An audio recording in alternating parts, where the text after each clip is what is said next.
Donc nous sommes avec monsieur Christophe Geldron, donc directeur éditorial des éditions Naban depuis 2019. Bonjour. Bonjour. Avant, vous étiez donc chez Manga Diffusion, c'est ça? Pour donc des animés, des films dans les années 90. C'était oui, à partir des années 2000, c'était chez Manga Distribution à l'époque. Distribution, ouais. Où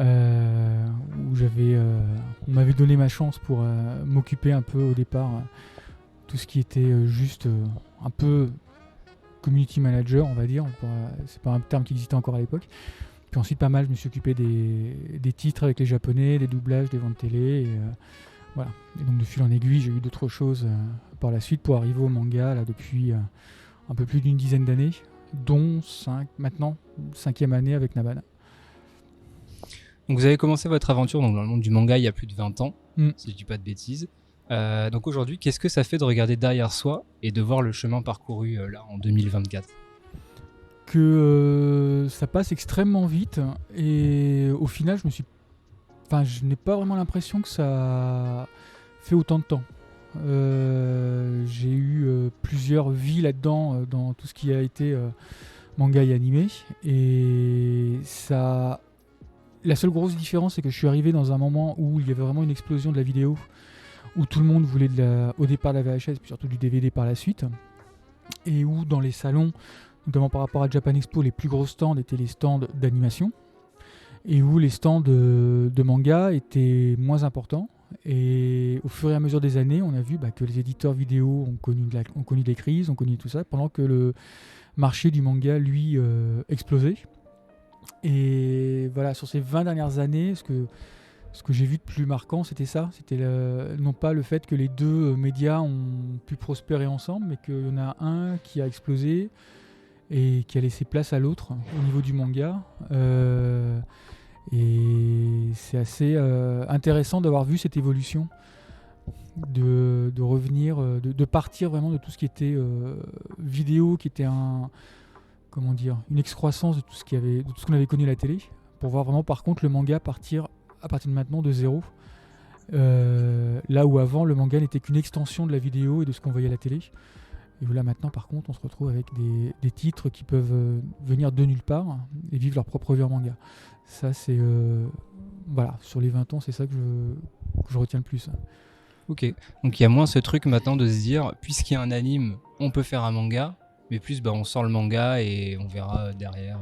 Oui, il y a forcément ce que les éditeurs japonais peuvent dire sur le fait que normalement il devrait y avoir un animé, normalement il devrait y avoir des choses là, donc ça reste toujours un pari parce qu'on n'est jamais sûr au départ, ça dépend toujours des ventes au Japon.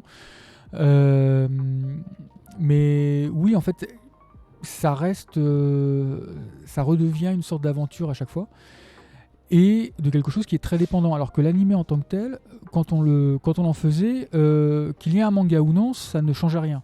C'est-à-dire qu'une des grandes caractéristiques, c'est que si on sortait un animé, si le manga sortait après, ça n'avait quasiment aucun impact sur les ventes. Parce que la vidéo était forcément plus chère que le manga. Par contre, quand on sortait un animé, notamment en vidéo, mais on le voit maintenant même en VOD ou SVOD, automatiquement ça a un impact énorme sur les ventes des mangas. Donc il y a toujours cette contrebalance entre les deux qui fait que l'animation, oui, reste quelque chose de promotionnel. Là où le manga, par contre, est vraiment le cœur du métier et ce qui va faire que les gens vont s'y intéresser. Et l'animé, comme ça a toujours été depuis 50 ans, ça n'a jamais été que de la pub déguisée de 20 minutes pour du manga pour en vendre plus.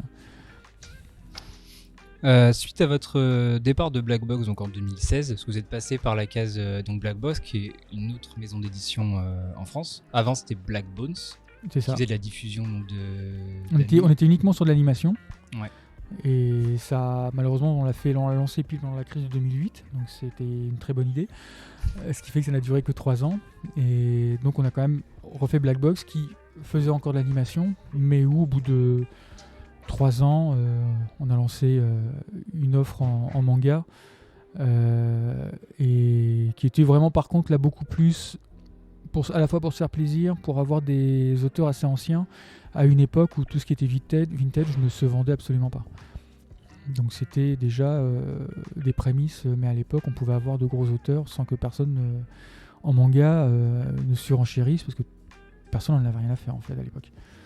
On pensera au Leiji Matsumoto, donc il y avait Gun Frontier, entre autres. Il y avait Gun Frontier, il y en avait eu... Cosmo Warrior...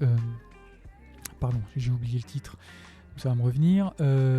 Oui, on avait surtout Cobra avec Goichi Terasawa, le Collège Fufufu, on a eu Goldorak évidemment, le Devilman, Amon, et à l'époque on était vraiment sur une époque où les gros éditeurs, ça ne les intéressait absolument pas, ils étaient tous dans la nouveauté, suivaient les auteurs vintage qu'ils avaient, notamment chez Kana par exemple, mais autrement savaient que normalement ça ne faisait pas beaucoup de ventes. Donc on avait eu cette chance là à l'époque de pouvoir le faire sans qu'il y ait aucun enjeu, aucune pression, donc c'était un peu là-dessus que j'ai pu me faire la main sur les titres pendant à peu près 3 ans. Donc suite à votre départ, donc j'avais dit en 2016, vous décidez de lancer Naban seul, après plusieurs années de réflexion. Je crois que ça s'est pas lancé tout de suite, parce que Naban c'est 2019, donc il y a eu 3 ans de réflexion à peu près, si c'était de début d'année ou fin d'année, mais il y a eu à peu près 3 ans de réflexion avant de lancer Naban, notamment avec Demande à Modigliani, qui est votre premier titre. Donc manga en 5 tomes, dessiné et écrit par Ikue Aizawa, qui raconte l'histoire de 3 amis dans une fac d'art. Comment on arrive à convaincre une autrice comme Ikue Aizawa de nous faire confiance, et surtout comment on arrive à convaincre Shogakukan, qui est un des grands éditeurs japonais? J'ai eu une grande chance, qui est que justement de l'époque Black Box, je travaillais avec l'agent exclusif à l'époque de Shogakukan, qui était Kashima Agency, avec qui j'avais une très bonne relation. Et à l'époque, quand il a fallu se remettre en selle, je savais que j'adore le catalogue de Shogakukan par exemple. Je le trouve beaucoup plus proche de moi, de mes attentes, que de celui de Shueisha par exemple. Donc je voulais un titre de chez eux et je lui demandais est-ce que c'était problématique ou non, parce que après ce qui s'était passé avec Black Box, c'était un peu compliqué. Je pensais que ma relation avec les Japonais en aurait pâti. Elle m'a dit, très vite, elle m'a rassuré en me disant mais non, ce qui se passe actuellement, ça ne te concerne pas puisque tu n'y es plus. Donc les Japonais s'en moquent. Et là où je pensais juste pouvoir discuter avec elle de la façon d'approcher Shogakukan, je devais aller au Japon et elle m'a dit juste écoute, le mardi le rendez-vous est pris. Oui, mais il est pris avec toi. Non, avec Shogakukan. Donc tu vas pouvoir les voir pendant 1 heure, expliquer ton projet, machin. Et du coup, je la remercie énormément parce que c'est vraiment à ce moment-là que ça m'a permis de prendre ça. Et au niveau de Modigliani, c'est vrai qu'il y avait le choix entre plusieurs titres. On va dire que tout le catalogue était ouvert à la base. J'avais pas de... Ils m'ont pas dit... Il y a des choses un peu tacites forcément qui vont être faites. Si c'est pour du Shonen Sunday, si je prenais un Fujita, à l'époque il y avait Sobotei qui commençait, il y en avait 4-5. Ouais. On m'a dit on ne sait pas quand ça finit. C'est un peu compliqué d'avoir un jeune éditeur et qui se lance avec un truc où normalement Fujita, lui, en dessous de 20, c'est petite forme, quoi. Donc on savait qu'il valait mieux aller sur des titres un peu courts, un peu plus indépendants, ou un peu plus... Et parmi les choix, il y avait Modigliani, Demande à Modigliani. Et si à l'époque je l'avais choisi, c'est parce que justement j'avais besoin de quelque chose comme ça, qui soit un peu à la fois feel good et à la fois un peu triste. Ça représentait pas mal mon état d'esprit, donc c'était le genre de titre que je savais pouvoir défendre. Parce que c'était, même si l'art en tant que tel, c'était pas ça qui me motivait, je n'ai pas la même histoire qu'eux. Les phases par lesquelles il passait, la différence entre faire de l'artistique et en vivre sont 2 choses complètement différentes, parce qu'on doit faire des sacrifices, on doit faire des compromis, voire des compromissions parfois. Et ça représentait bien un petit peu l'époque. Et en même temps, j'étais là en train de me dire, voilà, je sais que ce titre-là va être court, il est très fort pour moi. S'il marche, tant mieux. Si ça me permet de me lancer, tant mieux. Si ça ne marche pas, je sais que j'irai jusqu'au bout et puis je passerai à autre chose. Mais au moins, j'aurais permis au public français de découvrir ce titre, quoi.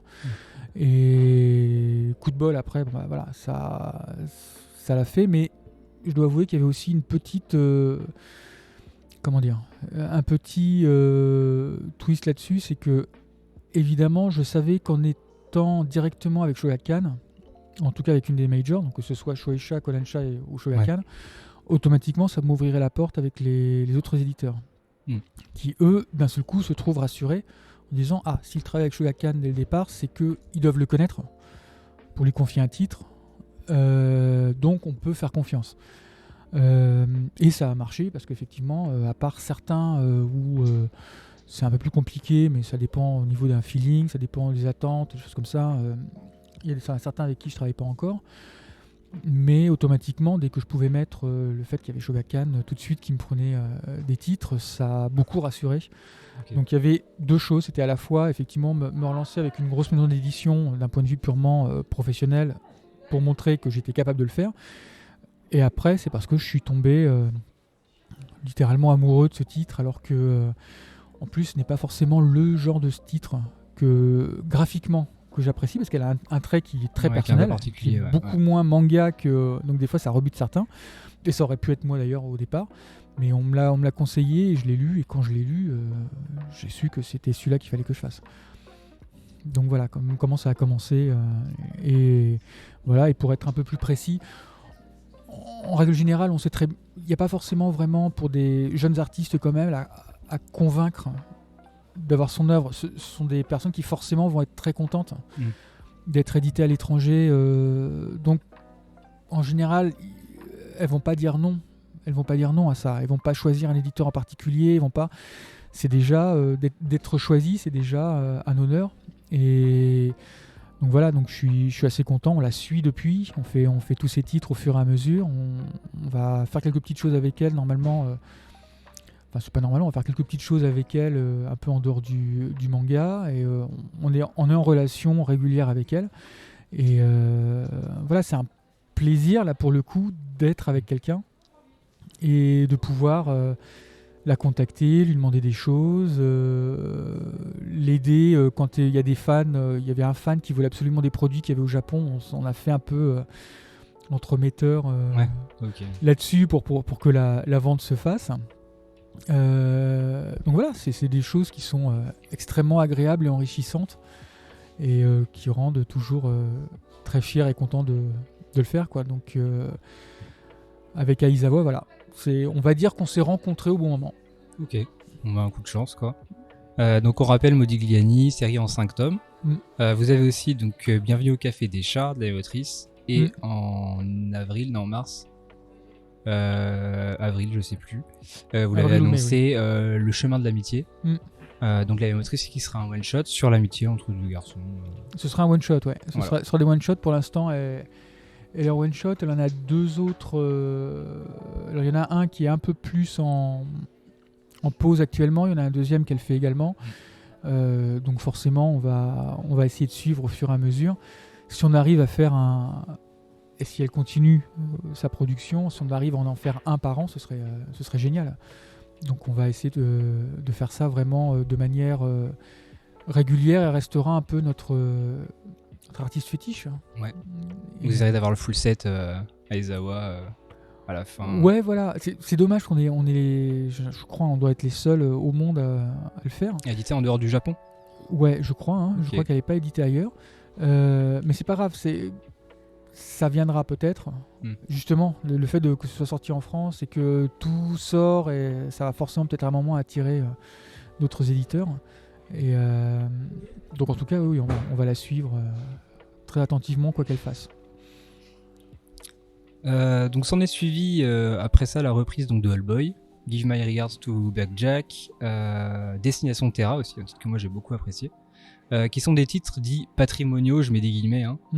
Est-ce que c'est une envie de votre part d'avoir ce genre de titres patrimoniaux, ou est-ce que c'est des titres qui sont actuellement un peu plus faciles à éditer et rééditer, vu que c'est assez ancien et que les nouveaux éditeurs ont peut-être pas envie de s'y risquer actuellement? Alors c'était la base, c'était le projet initial, c'est-à-dire que c'est en tant juste que lecteur, je ne comprenais pas par exemple que Hellboy n'était pas fait. La dernière édition datait de 2005. Et je comprenais pas que personne ne l'ait repris depuis. Mais ça venait du principe que de toute façon, au niveau des éditeurs classiques, le vintage n'était absolument pas porteur. Vraiment. Donc, la base de Naban, c'était ça. C'était de combler ce vide, de continuer un peu l'expérience que j'avais avec Black Box, mais en correspondant un peu plus aux critères de manga classique, c'est-à-dire rester en petit format, avoir une jaquette, comme ça, ce qu'on ne faisait pas avant, pour se dire, bah voilà, le but c'est quand même de rendre le produit le plus marketable possible en tant que manga nouveau, tout en ayant 25 ans. Ouais. Et c'est ce qui a très bien marché avec Old Boy, parce qu'effectivement, plutôt que d'en faire un objet de luxe, on a fait des doubles à 12 €. Donc les gens se sont dit, ah bah oui, mais en fait, c'est pas très cher, parce que sinon j'aurais pu le sortir en simple, mais ça aurait fait 2 fois 8 €. Ouais, 2 fois 8. Ouais. Donc les gens font quand même une grosse économie en prenant mon édition et en n'ayant pas une édition à 8 tomes. Et que ce soit Blackjack, c'était pareil. Give My Regards to Blackjack, en se disant, mais c'est quand même bizarre que ce soit pas refait. Après, il y avait d'autres raisons un peu plus spéciales.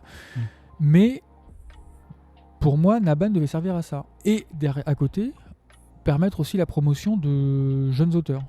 D'où aussi Aizawa, d'où Millennium Darling, ou les titres que l'on fait maintenant, qui devaient accompagner, parce que j'avais une fois un éditeur japonais qui m'avait dit, avec toute la sagesse qu'il avait à ce moment-là que j'avais pas compris, qui était oui, je veux bien qu'on travaille ensemble sur des rééditions, mais une fois que les rééditions seront faites, qu'est-ce qu'on fera ensemble ? Parce que moi, ce que je veux, c'est une relation sur le long terme. Ouais. Donc une fois que tu auras édité tout l'ancien, qu'est-ce qu'on fait ? Donc, je l'avais mal pris à l'époque, je l'ai retenu. Et c'est ce qui fait qu'il y a tout ça. Sauf que après le Covid, il y a eu une frénésie d'achat de la part des autres éditeurs, des gros éditeurs. Et surtout du fait qu'ils se sont rendus compte, alors est-ce que c'est un peu en partie à cause des bonnes ventes de Old Boy, est-ce que c'est à cause de tout simplement tout le monde y a pensé en même temps, et c'est souvent ça d'ailleurs, tout le monde est reparti sur le vintage. Donc il y a plein de titres que je voulais avoir et finalement que j'ai pas eu. C'est-à-dire que quand c'est Glénat, je crois, qui a non, c'est Panini qui a récupéré Spriggan. Spriggan, j'étais dessus dès 2020 en fait. Ouais. Et à ce moment-là, je crois que j'étais le seul où il y avait un autre éditeur également qui était dessus, mais on était deux. Au final, apparemment, tout le monde était dessus à la fin. Banana Fish, personne n'en voulait non plus. Bon, Panini, là, c'est remis à faire leur truc. Mais en fait, tous les éditeurs, au même moment, ils se sont réveillés. Se sont réveillés en disant, mais oui, mais en fait, on a des traductions, on a des trucs. Panini, c'est un sacré revival 2020. Oui, bien sûr, mais c'est très bien d'ailleurs. Ouais. C'est très très bien parce que ça leur permet de remettre en avant des titres qui sont très bons, mais qui ont été soit oubliés, soit qui étaient un peu abandonnés, un peu maltraités à l'époque. Voilà, donc c'est très très bien ce qu'ils font. Et Banana Fish est le meilleur exemple d'ailleurs, parce que je les avais, mais j'étais bien, on était rares à les avoir. Hein. Alors que là, on est plus rare. Là, c'est plus rare de les avoir. Hein. Mais voilà, le but de Naban, c'était ça. Donc après, il faut un petit peu s'adapter, parce que pour moi, c'était clair. C'était je vais pouvoir prendre plein de titres vintage et puis les gens vont... j'aurai personne en face. Donc ce sera facile. Donc au final, par exemple un titre comme Old Boy, maintenant, ça aura été une chance. Ouais, je pense que là, il y aurait eu... J'aurais attendu quelques mois de plus où je m'y serais intéressé après le Covid. C'était foutu. Je l'aurais jamais eu. Je ne sais pas qui l'aurait récupéré, hein, certainement. Enfin, je pense que rapidement, pas mal y aurait pensé. Mais moi, je l'aurais pas eu. Je l'ai eu parce qu'à l'époque, il y avait personne en face. Je suis très lucide là-dessus. Hein. En compétition, je tiens absolument pas le poids face à quelques éditeurs. Ouais, forcément. Donc voilà, ça a été un truc, mais on continue. C'est comme ça qu'on a pu avoir, comme ça que j'ai pu avoir Arion, que j'ai pu avoir Venus Wars, parce que là, par contre, effectivement. Yasuhiko, personne n'avait vraiment entrepris d'essayer de renouveler un petit peu le catalogue. C'est comme ça qu'on a effectivement avec Destination Terra, parce que Takemiya, personne n'en voulait, clairement. Hein.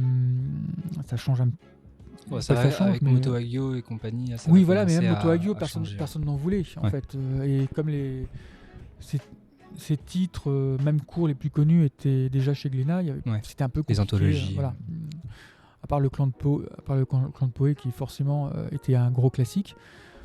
Mais voilà, il faut qu'il y ait une rencontre. Il faut qu'il y ait une rencontre à chaque fois avec les éditeurs qui, à ce moment-là, proposent quelque chose au Japon qui va faire que ça va être plus facile à sortir. Ou alors, c'est des choses qui sont faites en direct. Et quand on a une grosse structure, ça peut être un peu compliqué déjà de convaincre tout le monde pour ensuite commencer à démarcher avec des auteurs ou des autrices directement, mais où ça ne va même pas forcément aboutir. Enfin voilà, j'ai encore cette plasticité à me dire du jour au lendemain, bah tiens, il y a une news là-dessus, je peux y aller tout de suite parce que ça m'intéresse. Tant pis, on va peut-être devoir se saigner dans 6 mois pour payer le truc, mais on peut y aller quoi. Takemiya, c'était clairement ça par exemple. Voilà, Takemiya, personne n'en voulait. S'il y avait un éditeur qui en voulait, mais qui s'est rétracté un peu vers la fin. Et voilà, on n'a pas eu de. Enfin, là encore une fois, il n'y avait pas eu de compétition, mais je suis arrivé avant. Mais maintenant, c'est clair que oui, ça devient. Plus compliqué. Ouais. Ah ouais. Sur les titres Là, du vintage, patrimoniaux. ça devient très compliqué. J'ai fait pas mal d'offres, j'ai fait pas mal de demandes. Quasi systématiquement, c'était déjà pris. Mais déjà pris de 3 ou 4 mois. C'était pas. Mais c'est normal. Actuellement, les gros éditeurs sont très vigilants sur leur vieux catalogue. Et donc, forcément, soit d'eux-mêmes, ils décident véritablement de lâcher en se disant non, on n'a pas envie de le refaire. Ouais. Soit ils vont vouloir le refaire parce qu'ils ne veulent absolument pas le lâcher à quelqu'un d'autre, quoi. Avec une belle édition cartonnée à 35 €. Voilà. Par exemple. On va rien dire, mais ouais. Non, ça c'est personnel, mais j'avoue que ça commence à faire un peu cher les grosses éditions. Oui, ils ont du mal. J'ai du mal à comprendre un peu la stratégie là maintenant parce que ça fait un peu pas terre brûlée, mais il y a un petit côté actuellement un peu opportuniste. Ouais. En disant on sait pas combien de temps ça va durer. Allons-y très très vite. Ouais, il vaut mieux vendre peu mais cher que de prendre le risque de faire une édition moins chère qui se perde dans le temps, oui, et voilà. qui marche Alors, moins bien. Certainement qu'ils ont raison d'un point de vue purement comptable, parce qu'ils ont quand même des grosses équipes qui s'occupent de ça, Ouais, donc ils font pas forcément. ça n'importe comment. Hein. C'est pas sur un coup de tête. Hein. C'est étudié. Mais oui, ça risque encore une fois de créer un phénomène et puis ensuite que les gens s'en détournent très rapidement. En se disant bah oui mais finalement moi je pensais découvrir des choses à pas cher parce que voilà je vais pas mettre le même prix entre guillemets par page qu'un nouveau manga. Ouais. Donc quand j'ai 300 pages pour pas trop cher ou 400 pages pour pas trop cher, ça me dérange pas de le mettre. Mais là oui, quand on voit certains produits qui vont être à 30 € ou à 35, autant le Lone Wolf que fait Lone Wolf and Cub que fait Panini, ouais, super édition. Ouais. L'édition est magnifique, le papier est superbe, la couverture, enfin la jaquette, c'est ce que fait Cornelius aussi, qui est plié dans tous les sens, et c'est génial. En carton un peu papier, voilà, très très épais. Voilà, et c'est ce que Cornelius aussi faisait sur ses éditions à eux. Et c'est à 30 ou 35, j'ai oublié. 32, je crois. 32, mais il y a toute une préface, il y a tout un travail derrière de recherche. C'est un travail monstrueux, et franchement, quand on le voit, on regrette pas. Et j'ai fait le calcul, parce que là, par contre, j'avais la première édition encore. C'est l'avantage des vieux, au bout d'un moment, on a les premières éditions à l'époque dont personne ne voulait. Celle qui était en 30 il y en a 28. tomes, 28 il y en a 28. J'ai calculé, au final, ça revient pas à plus cher. Donc, je le dis à ceux qui écoutent et qui vont se dire ah c'est un peu cher machin. Non. S'ils les avaient ressortis à 28 en 28 volumes, vous seriez lassé avant pour tout acheter et ça vous aurait coûté plus cher. Donc par exemple l'édition de Panini c'est une affaire. Ouais. Par rapport au format, par rapport au nombre de pages. C'est un triple tome, format A4. Enfin, il y a quand même. C'est une affaire. Comme souvent chez Panini. Panini n'est en général pas très cher au final sur les trucs qu'ils font, les rééditions, les trucs comme ça, tout ce qui est Ojo, ils le font bien. Par contre, voilà, il faut que les gens aient l'impression d'avoir du contenu. Ouais, c'est ça. Sur du vintage. Parce que c'est pas essentiel. C'est de la redécouverte ou de la découverte. Donc après, se retrouver avec des prix qui vont être supérieurs pour un format peut-être très grand, mais avec seulement 200 ou 300 pages, c'est à du 30 €. Je crois que ça va commencer un petit peu à piquer pour beaucoup. Ouais, alors là, on dit 30 €, mais il y a beaucoup de versions à 25, 24, ça dépend un peu des éditeurs, mais ce format hardcover un peu plus agrandi, effectivement, ça devient un peu légion. Ça l'heure devient, actuelle. ça devient forcément marketing. Ouais. En se disant, voilà, il y en a qui vont vouloir acheter parce que ils le veulent absolument et ils se disent que de toute façon, après, ça va devenir collector, donc à revendre plus cher. Mais c'est peut-être pas non plus le but. Le but, ce serait bien que ça continue à se vendre pendant 5 ou 10 ans encore. Donc c'est peut-être pas un coup marketing à faire tout de suite. Je comprends tout à fait le fait de pouvoir rentabiliser très très vite. Ouais. Mais ça, rentabiliser très vite, c'est pertinent pour des éditeurs de ma taille. Parce qu'on n'a pas beaucoup de trésorerie derrière. Ouais, forcément. Ouais. Quand on est des très très gros éditeurs, je comprends tout à fait le seuil de rentabilité à reprendre très très vite et choses comme ça, parce qu'une nouveauté chasse l'autre. Mais peut-être que pour les vintage, une autre politique pourrait être possible. Ou alors de pas trop s'embêter et de laisser la main aux autres, quoi. Moi je sais que, voilà, je le dis, mais c'est un vœu pieux, mais des fois c'est pas forcément bon que tous les éditeurs partent dans du généraliste. Et c'est bien d'avoir une ligne édito et de garder un peu ce qu'on aime faire. Oui, voilà. En France, on a la chance d'avoir des éditeurs, les principaux, qui sur la nouveauté sont extrêmement compétents. Ouais. Ils sont très très compétents, ce qui fait qu'on est le deuxième marché, qu'ils arrivent à faire des succès absolument phénoménaux avec des titres. Donc ça, c'est très bien. Mais c'est vrai que quand c'est des vintage, on part un peu plus sur de l'éditorial. Alors, il peut y avoir des choses. On parlait de Banana Fish, Ouais. on peut parler... je pense maintenant que Crying Freeman, j'ai pas les ventes, mais je pense que les ventes doivent être satisfaisantes parce que c'est du bon titre. Peut-être plus Sanctuary que Crying Freeman. Peut-être Sanctuary, oui. Ça vient de sortir, Crying Freeman, voilà, donc je suis pas sûr qu'il y ait encore le public. Et ça, je pense que maintenant Glénat va le garder pendant Ikegami, un très très grand nombre d'années. Ou ce qu'ils font des fois avec Adachi ou du machin. Mais c'est vrai que autrement, pour d'autres choses, c'est... Ouais, on sent qu'il y en a certains qui vont... par obligation de renouveler le catalogue. C'est ça, et c'est un peu dommage. Mais là, je prêche pour ma paroisse. Des fois, on va pas forcément en vendre beaucoup plus. Mais pas forcément moins. Ouais. Donc, des fois, ils s'embêtent beaucoup en se disant « Ah, je vais essayer de gagner 0,01% là, de part de marché en prenant ce truc-là. » Oui, bon, d'accord. Mais c'est... Voilà, c'est un peu... c'est un peu too much, je pense, et un vrai éditeur ne peut pas faire tout ça, en fait. Enfin, c'est beaucoup trop. Certains peuvent, mais d'autres, c'est pas forcément dans leur ADN, et on sent effectivement que c'est un peu poussé. Donc voilà, quoi. C'est pas un coup de gueule. Mais c'est la loi du marché, après, forcément. C'est la loi du marché, absolument. Donc il n'y a pas... Quand je dis ça, forcément, c'est pas du tout de la rancœur, c'est juste que évidemment, ça m'embête, parce que je suis de la compétition sur quelque chose où je pensais qu'il n'y aurait pas de compétition. Oui, quand on aime un auteur ou une autrice et qu'on a envie de la voir et qu'on voit qu'il y en a qui se réveillent dans les moments... Oui, c'est ça. C'est-à-dire que clairement, pour donner des exemples, Ikegami, j'adore depuis que je le connais, depuis ce qu'avait fait Glénat, mais c'est clair que personne n'en voulait. Et quand j'en discutais avec Shogakukan à l'époque, que ce soit Crying Freeman ou Sanctuary, personne n'était dessus. Sauf que je sentais que c'était un peu compliqué. Et puis même au niveau de Crying Freeman, c'est pas Shogakukan, c'est Koike, c'est la société de Koike qui est le scénariste. Ouais. Qui avait les droits, c'était un peu compliqué. Bon voilà, donc apparemment j'étais pas assez gros pour le faire. Donc voilà, donc ça se perd un petit peu, et c'est vrai que d'un seul coup, boum, Glénat se réveille.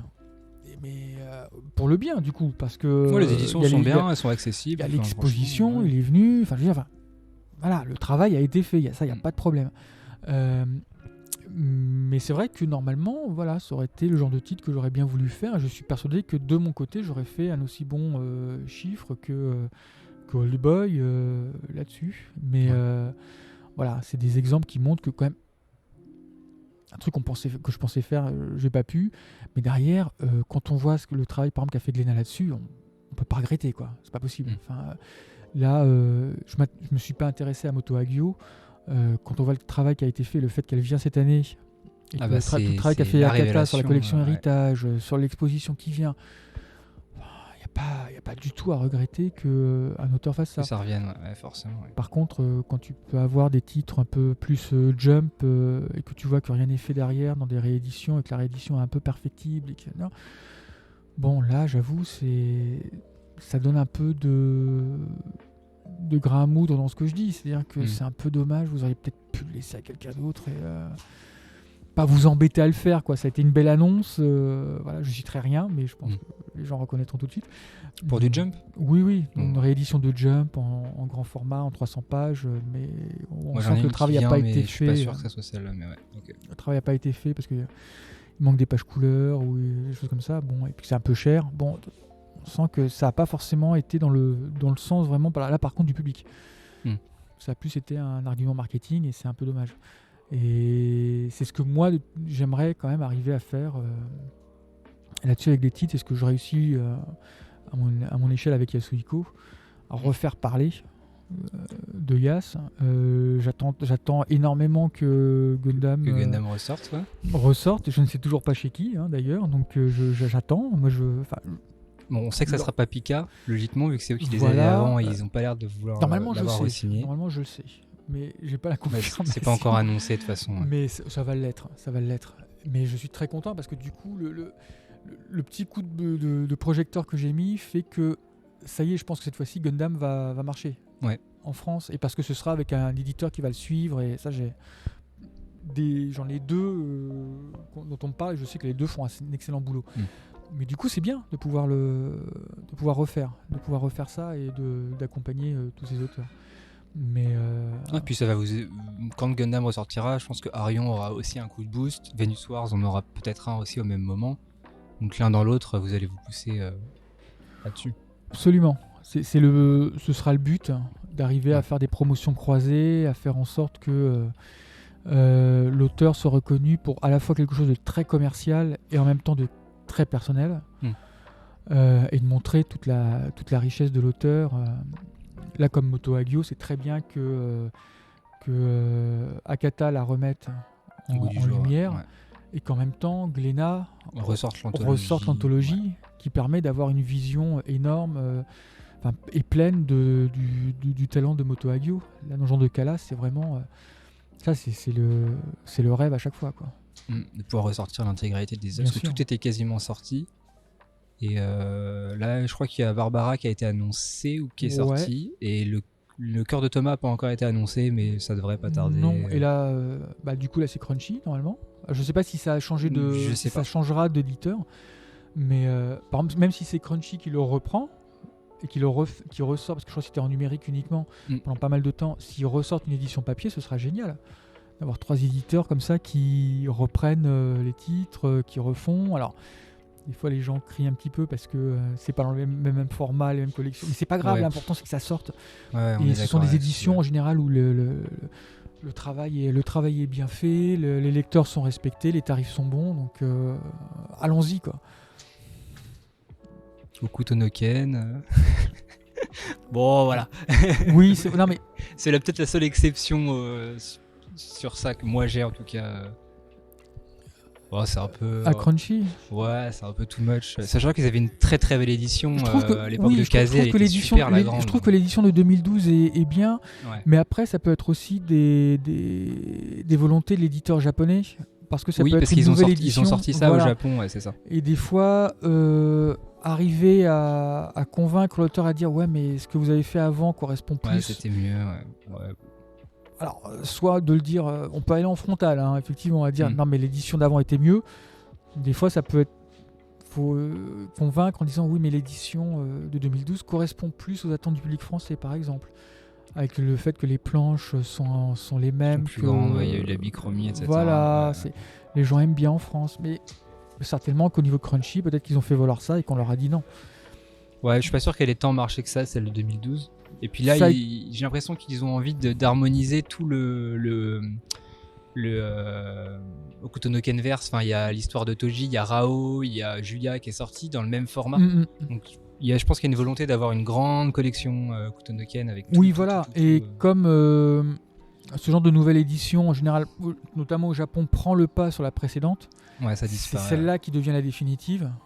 Donc quand on réédite, faut la faire. Alors, est-ce qu'ils auraient pu continuer l'édition précédente en disant bah écoutez, tout est prêt, tout est fait, on n'a plus qu'à avoir votre OK et on le lance. Ça, malheureusement, il faudra leur poser la question pour le savoir. Ouais. On va revenir un petit peu sur Arion, qui est votre dernier gros titre mis en avant. Est-ce qu'on pourrait avoir un peu plus de détails sur le processus d'adaptation de ce genre d'œuvre? Parce que quand vous l'avez annoncé, vous avez dit, on sait que c'était à l'image donc de 85, donc ça devait être d'anciens scans ou alors même une version papier. Comment est-ce qu'on réadapte un manga aussi vieux avec un matériel aussi daté en ça France? fait partie justement des discussions qu'il y a eu au départ sur le fait de se dire voilà, le matériel numérique n'existe pas. Ouais. Donc ça veut dire sous quelle forme le refaire. C'est-à-dire qu'il n'y a pas de modèle au Japon. Il n'y a plus de modèle au Japon, puisque même au niveau de Arion, pas Venus Wars, mais Arion, il n'est plus exploité au Japon depuis très longtemps. Coup de bol, il y a cette édition de 86 en grand format avec des bonus, les pages bichromie et couleurs. Donc le travail éditorial existe. Il a 35 ans, mais il existe. Donc ça fait partie des discussions et ça fait partie aussi du fait de dire écoutez, on va s'occuper de tout. Donc ne vous inquiétez pas, cédez-nous juste les droits d'exploitation et derrière on va s'occuper de tout. On va faire les scans, on a l'habitude. Moi, je l'ai fait sur quasiment tous les titres à l'époque chez Black Box. C'est pareil, on n'avait pas de numérique, hein, donc on n'avait aucun fichier numérique, donc tout a été scanné. L'intégralité des collèges Foufoufou ont été scannés, tout, à part les Nagai, où là, il y avait des fichiers qui existaient déjà avec les Italiens. On a tout scanné. Donc, j'avais l'habitude. On avait quelqu'un de très compétent pour le faire, donc il n'y avait pas de problème. Et donc c'est vrai que ils nous ont dit oui sans gros problème. Ils nous ont fait confiance là-dessus et on leur a dit qu'évidemment ils pourraient exploiter par eux-mêmes si ça leur convenait les fichiers par la suite. Mais on va dire que le vrai avantage là qu'il y avait sur Arion, c'est que le matériel existait déjà. Mais je leur avais dit, écoutez, on vous envoie les scans des pages couleurs, des pages bonus, des pages machin, est-ce que vous acceptez qu'on les reprenne telles quelles? Donc là c'était pratique parce qu'il avait juste à dire oui ou non. Ouais. Dans le tome 2 il y a son interview, enfin dans le tome 1 il y a son interview, dans le tome 2 il y a son voyage. Le petit voyage en Europe. En Grèce, ouais. Notamment en Grèce, oui, qui est très marrant, avec son regard effectivement de japonais sur la culture européenne. Et bah là il avait juste besoin de dire oui ou non. Est-ce que c'est daté et ça m'intéresse plus? Est-ce que ça l'est pas? Et puis finalement, allez-y, faites ce que vous voulez. Et on a eu oui surtout. On n'a eu aucune contrainte. On n'a rien eu. La relation avec Tokuma Shoten, qui était l'éditeur historique, s'est passée très bien. On a pu voir directement avec la société de Yasuhiko pour gérer les droits. Tout a été renouvelé, tout a été fait. Enfin, ça a été, mais alors... Limpide. Ouais. Juste, forcément, il y a toujours un petit moment de latence. Parce que c'est pas forcément les trucs en priorité à faire pour eux. Mais ça a été très rapide, les validations ont été très rapides, tout a été nickel. Ce qui fait que ça a été, là pour l'instant, une édition un peu dans des conditions idéales. Malgré le fait qu'effectivement il n'existait rien actuellement. Et par contre, pour être plus précis, oui, les scans sont de plus en plus performants. On peut jouer beaucoup plus avec Photoshop, avec InDesign sur la qualité pour avoir un meilleur piqué. Donc pour l'instant, le travail qu'on a fait sur Arion, c'est le mieux qu'on puisse faire. Le mieux du mieux un jour, tout bêtement, ce sera de le faire depuis les originaux. Et je crois qu'Yasuhiko doit les avoir, mais peut-être que le travail n'a pas encore été fait. Sur en tout cas Arion et Venus Wars. Donc, jusqu'à ce qu'on ait ces originaux, ça va. Et de toute façon, comme les Japonais font quand même très attention à l'impression en règle générale, ça devrait aller. Ça devrait aller. On a un peu plus de problèmes sur Venus Wars parce qu'il y a des pages couleurs qu'on n'a pas malheureusement. et du coup là elles sont au niveau de gris et des fois elles sont un peu trop noires des fois. Mais comme il y a 2 éditions, on peut switcher entre les 2 éditions, entre la petite édition de Tankobon et la grosse édition qu'ils avaient fait pour la sortie du film, mais qui ne couvre que la moitié du manga. On peut prendre les planches de l'un ou de l'autre. On se rend compte qu'il y a des fois des écritures qui sont illisibles à un moment sur un panneau d'affichage, et par contre on regarde l'autre édition, si on a une Tankobon, on va tout est lisible, c'est ça qu'on va scanner. Par contre après on regarde d'autres pages sur l'édition Tankobon, on se dit mais non, mais en fait tiens, c'est bizarre, c'est mieux sur l'autre. L'édition grand format a mieux rendu. Donc voilà, on va switcher là-dessus, on s'amuse à repérer tout ça, à prendre les bonus de l'un et les bonus de l'autre, et puis hop, là par contre ça refait un truc, ça va refaire une édition qui sera spéciale juste pour nous. Voilà, qui sera inédite, mais qui va pouvoir. Là on va être quand même sur quasiment 500 pages pour un tome. Par tome, ouais. Ah oui, ça va être. Voilà. Des beaux bébés, ouais. Donc voilà, il n'y aura pas les pages couleurs, mais vous aurez 500 pages, avec quand même aussi les illustrations en début de tome comme sur Arion. Ouais. Ce qui quand même est un joli petit bonus. Ouais, elles sont très belles. Et voilà, donc, mais parce que l'éditeur est différent, parce que l'éditeur continue à le faire, Venus Wars continue à être publié chez Gakken au Japon. Donc voilà, donc il y a déjà un modèle, et puis là par contre c'est à nous d'apporter autre chose.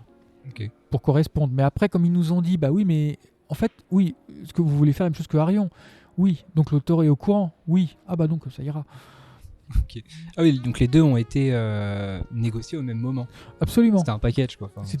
Les deux ont été faits au même moment, avec un tout petit peu plus d'avance avec Tokuma, parce que je voulais faire vraiment Arion au départ. Premier, okay. Et Venus Wars a suivi en même temps, quasiment à quelques semaines près. Mais oui, Gakken, à partir du moment où ils ont su que c'était bon avec Tokuma, ils ont dit ah oui, donc en fait les conditions sont les mêmes, le prix est le même, machin. Oui, allez-y, demandez à Tokuma, vous inquiétez pas, ils sont au courant. Demandez à la société de Yasuhiko, ils sont au courant aussi, ils nous ont dit ok. Dit ah bon donc tout le travail est fait, oui tout le travail est fait, vous inquiétez pas. Et c'est tant mieux ça. C'est pareil, ça s'est fait, on a eu un petit décalage, mais au final, les deals se sont conclus en même temps, quoi. Okay. C'est pour ça qu'on a pu les annoncer en même temps et que Yas nous a fait le joli shikishi pour annoncer le retour en France. Et c'est une bonne nouvelle. Donc, oui, parce que y avait eu un petit moment de flottement quand un autre éditeur l'a annoncé. Et Yasuhiko l'a pas très bien pris. Ok. Parce que nous, ça faisait quand même plus de 6 mois. Vous étiez en négociation. 6-8 mois. Même à plus. Ça devait faire 8 mois 8-9 mois depuis septembre de l'année précédente. Voilà. Et ça a été annoncé en juillet. En juillet, en août, on se retrouve avec cette annonce. Mais là, ouais, c'est ça. Et ça devait sortir en septembre. On est en train de signer là. Donc 2023. voilà, il y a un petit problème. Mais ça a fait qu'on a eu ce dessin de Shikishi parce que du côté de Yasuhiko, ils se sont dit mais on fait quoi ? On dit le seul moyen de le faire, c'est que Yasuhiko puisse s'exprimer. Alors c'est toujours avec un dessin, mais au moins pour le public français, c'était juste de dire écoutez, même s'il y a une signature, même il peut se dessiner comme il se dessine en lui-même en SD avec ses petits poils de barbe, machin. Enfin, j'adore son dessin quand il se met en scène. Je dis même ça, même s'il n'a pas beaucoup de temps, s'il peut faire ça en 5 minutes avec sa signature, mais pour Naban, ça suffit. Enfin, pour le public français, ça suffit. Ça légitime. Il n'y a pas besoin de communiquer, pas besoin de partir dans un drama. Pas besoin... À partir du moment où l'auteur montre que c'est lui qui a choisi, ou même si c'est pas lui qui a choisi en tant que tel, on va pas mais qu'il est d'accord avec le fait que c'est bien Naban qui le fait, ça coupe court à tout. Et là, quand j'ai vu le Shikishi, on m'a dit le dessin est arrivé. Je suis là, dessin, donc c'est bien. Et que c'était un Shikishi avec les 2 personnages et avec un texte en disant que vous pourrez retrouver ces trucs chez Naban. Quand on voit les auteurs, en général, c'est lourd de sens. Ça, c'est toujours évidemment mis à la japonaise. Donc c'est dans l'autre sens que ce qui est pensé. C'est-à-dire que si c'est chez Naban, ça veut dire que c'est pas chez quelqu'un d'autre. Faut le voir comme ça. Là, je dois dire que ça m'a fait plaisir parce qu'il a respecté la graphie des titres de Venus Wars et de Arion. Donc il a repris, parce que ça, forcément, c'est sa déformation de designer, je pense. Et il a regardé, et même quand vous regardez Naban, sur le Shikishi, le Naban, c'est la typo du logo de Naban. Avec le B majuscule, avec les autres lettres qui sont en gros de la lettre, comment dire, du time roman de machine à écrire qu'on a fait. Il dit, ah ouais, donc en fait, il a regardé en plus le logo de Naban pour le reproduire sur le Shikishi, pour le machin. C'était la plus grosse fierté. Tiens, d'accord, donc il a quand même regardé, il n'a pas juste écrit Naban comme ça, machin, il a respecté. Donc ça veut dire que s'il aurait été chez Glénat, il aurait respecté certainement peut-être la graphie de Glénat, il aurait... D'accord, donc oui, on sent que ça lui tenait à cœur et qu'il voulait que les choses soient dites que ça soit clair. Clair et net. Okay. Là, j'avoue, voilà. Donc je suis très content parce que ça a été annoncé ailleurs et ça a créé un petit drama. Moi, au final, je me suis retrouvé avec un Shikishi original de Yasuhiko, donc j'ai envie de dire merci. Ouais, finalement, vous êtes gagnant, quoi. Merci. Enfin, je veux dire, ça les a forcés à terminer le deal très vite avec moi pour que signer vite alors à ce moment-là, qu'on puisse s'exprimer là-dessus et d'avoir et le Shikishi, je l'ai reçu, pour l'anecdote, je l'ai reçu 24 heures avant l'annonce, parce qu'à un moment il fallait quand même qu'on annonce. On dit c'est dommage, on n'a pas l'image, quoi, et on l'a eu la veille, donc très vite, hop là, bon, allez, on le met dans le communiqué, on y va, parce que là on va pas le louper, quoi. Et donc voilà, c'est des genres de moments un peu magiques où, donc maintenant je l'ai, il est encadré, il est à la maison, il en fait très peu. Déjà à la base, il fait très peu de signature, il en fait pas mal pour des bouquins, pour des artbooks, il signe assez facilement, mais des dessins il en fait moins. Donc j'ai envie de dire merci d'avoir essayé de me pourrir la vie, mais finalement ça m'a bien arrangé, parce qu'en plus ça fait beaucoup parler. Oui, donc c'est vrai qu'à ce moment-là, on en a pas mal entendu parler. Ouais. Voilà, donc les gens me disent mais comment ça se fait que c'est toi et machin. Non, il n'y a pas besoin, il y a pas de problème, c'est moi effectivement. Donc merci. Des fois, les gens veulent pourrir la vie, mais non. En fait, ça arrange. Donc ça a été un mini drama qui a beaucoup arrangé sur la. Tous les libraires étaient au courant, forcément. Tout le monde est au courant avant, les représ, les libraires, etc. Voilà, donc en fait, encore une fois, merci à celui qui a eu l'amabilité d'annoncer le titre un petit peu avant. Un petit peu avant, parce que tout le monde était bien au courant que ça pouvait sortir, et que moi, du coup, après, j'avais juste à dire non, en fait, ça sort chez moi, mais vous inquiétez. Mais oui, l'auteur est au courant, il m'a fait un dessin. Donc c'est parfait. On le souhaite pas tous les jours. Non, forcément. Je me dis que l'auteur, ça a dû lui dire mais qu'est-ce qui se passe en France il y en a qui sont comme ça, qui s'attribuent des titres qu'ils n'ont pas, mais vous inquiétez pas, heureusement qu'on est là. Nous on l'a fait et ils sont contents, ils ont reçu les volumes, et, voilà, tout a été fait bien. Donc voilà, j'espère un jour pouvoir. Il y a d'autres choses qui se feront avec Yasuhiko encore dans pas longtemps, donc on en reparlera dans quelques mois. Voilà. On pourra en discuter dans quelques mois. Ok. Et puis en plus l'édition est très très clean. Enfin franchement. Moi je l'ai et j'ai passé un super moment. Oui, on a essayé de respecter justement le côté encre de Chine qu'il fait, mais en même temps il utilise quand même pas mal de trames. Ouais. Donc fallait pas ce qu'on appelle de moirage, c'est-à-dire qu'au lieu d'avoir des petits points de différentes couleurs, on se retrouve avec des formes géométriques. Donc des fois quand on voit avec des scans de mauvaise qualité, on se retrouve avec des costumes qui ont des sortes de carrés, de triangles, de machin. Et en fait en général c'est juste parce que l'ordinateur n'arrive pas à reproduire les points parce que c'est pas assez bon, donc il recrée une forme aléatoirement. Voilà. Et malheureusement sur Harry on en a quelques-uns, mais c'est pas dû à notre scan, c'est que leur édition est comme ça. Ok, ouais. Donc on se retrouve sur une même planche avec des petits points magnifiques, et à côté on se retrouve sur un moirage, mais ça malheureusement on peut rien y faire.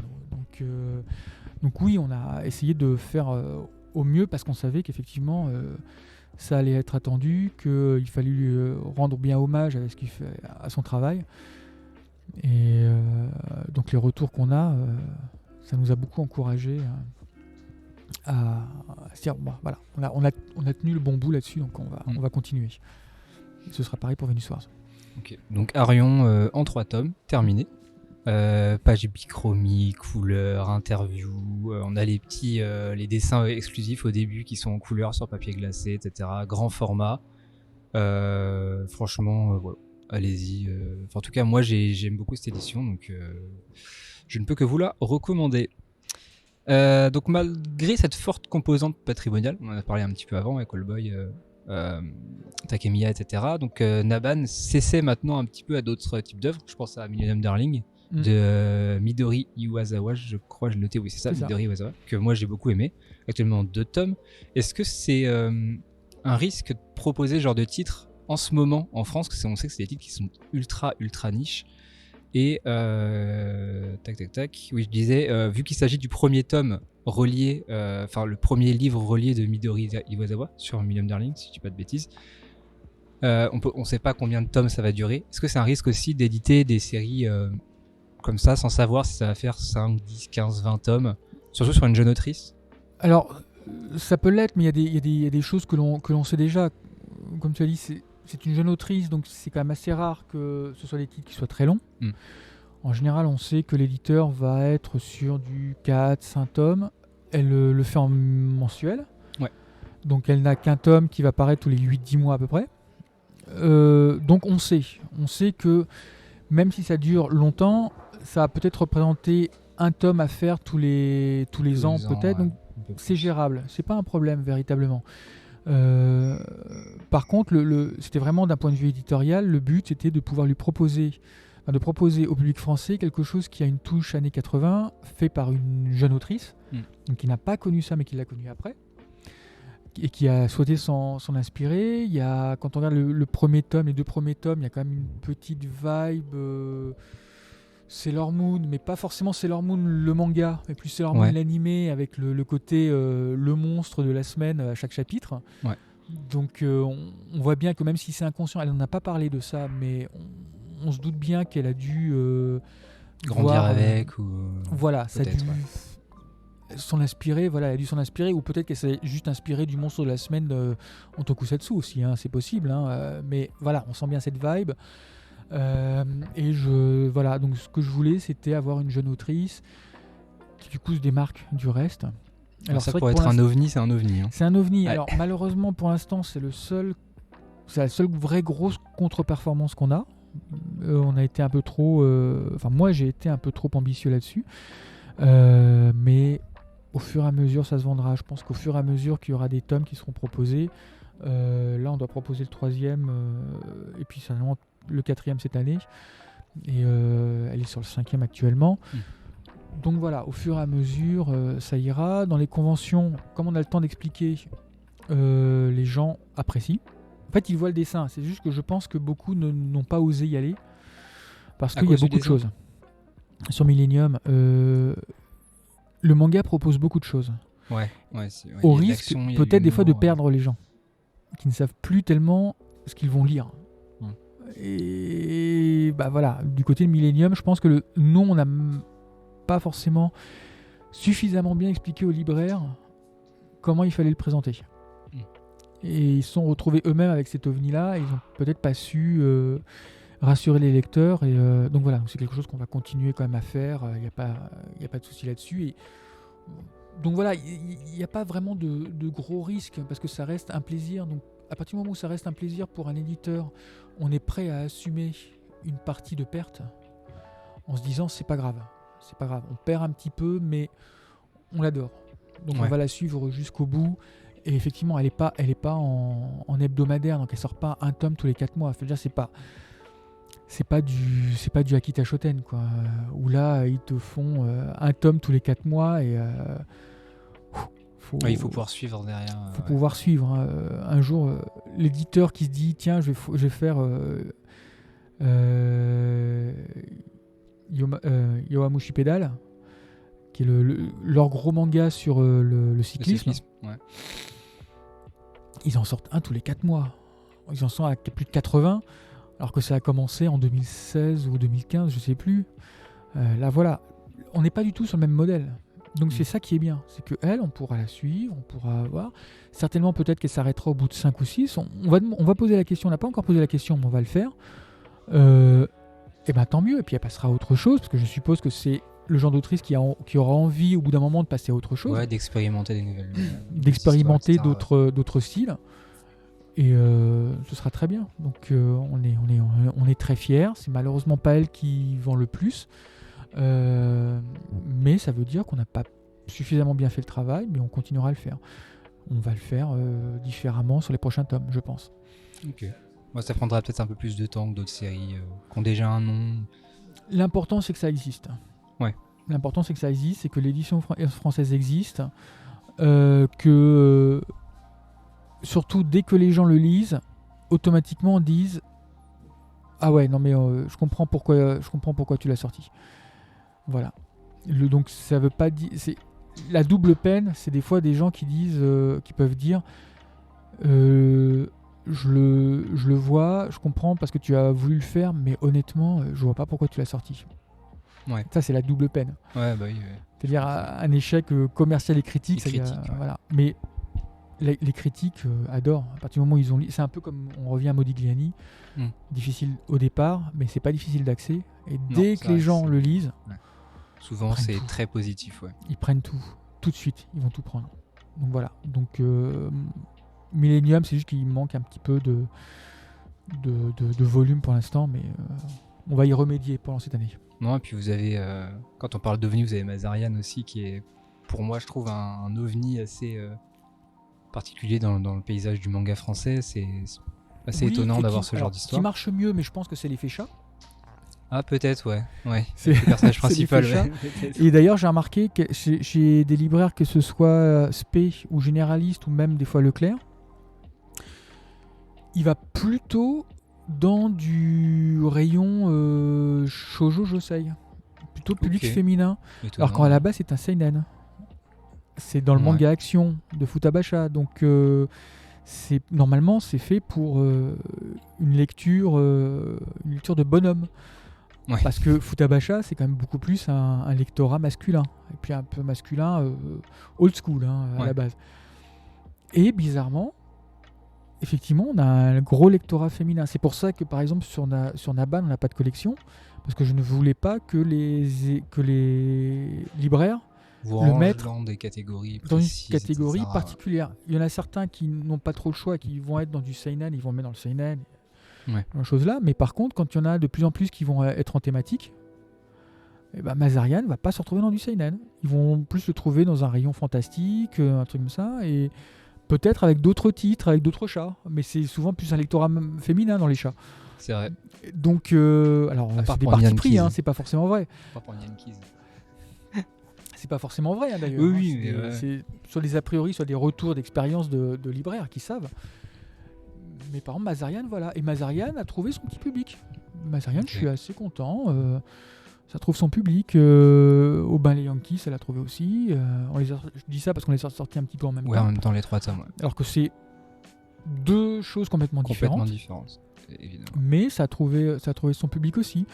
Et là, c'est pareil, on laisse au libraire je le mets dans le quoi ? Je le mets dans le Fourio, je le mets dans le Boys Love, je le mets dans quoi en fait ? Alors des fois ça pourrait nous poser problème parce que les libraires vont se dire mais je sais pas quoi en faire, mais ils arrivent à trouver quand même. C'est pas c'est ça qui est assez amusant avec ce qu'on arrive à proposer.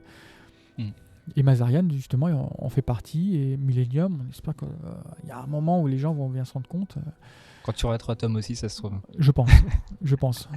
C'est un peu ça. Aussi bien, vous avez votre manga de chat. On dit que c'est un peu le truc. Chaque maison d'édition doit avoir son manga de chat. C'est vrai. Donc, le Café des chats, oui. Ah oui, mais c'est vrai que vous avez ça avant. Mais là, c'était... Oui, c'est ça, déjà, pour Mazarian. Ouais. C'était pas vraiment le but. Le but au niveau de Mazarian, c'était pas vraiment d'avoir du chat. C'était juste que... le titre est vraiment bien. Ouais, il y a une grosse réflexion propos derrière. Voilà, il y a une grosse réflexion derrière, etc. Sur en gros la place de ceux qui sont différents, et plutôt que de partir sur le côté handicap du truc, et dire non, là ils sont partis de l'élément fantastique en disant oui, mais quand vous êtes aspiré et que c'est pas de votre faute et que vous êtes mixé avec une poêle et que vous vous retrouvez avec un manche de poêle sur le front. On peut pas vous dire c'est de votre faute, on peut pas vous dire dans le misérabilisme, donc il faut bien vous accepter dans la société, mais du coup on en fait quoi de vous?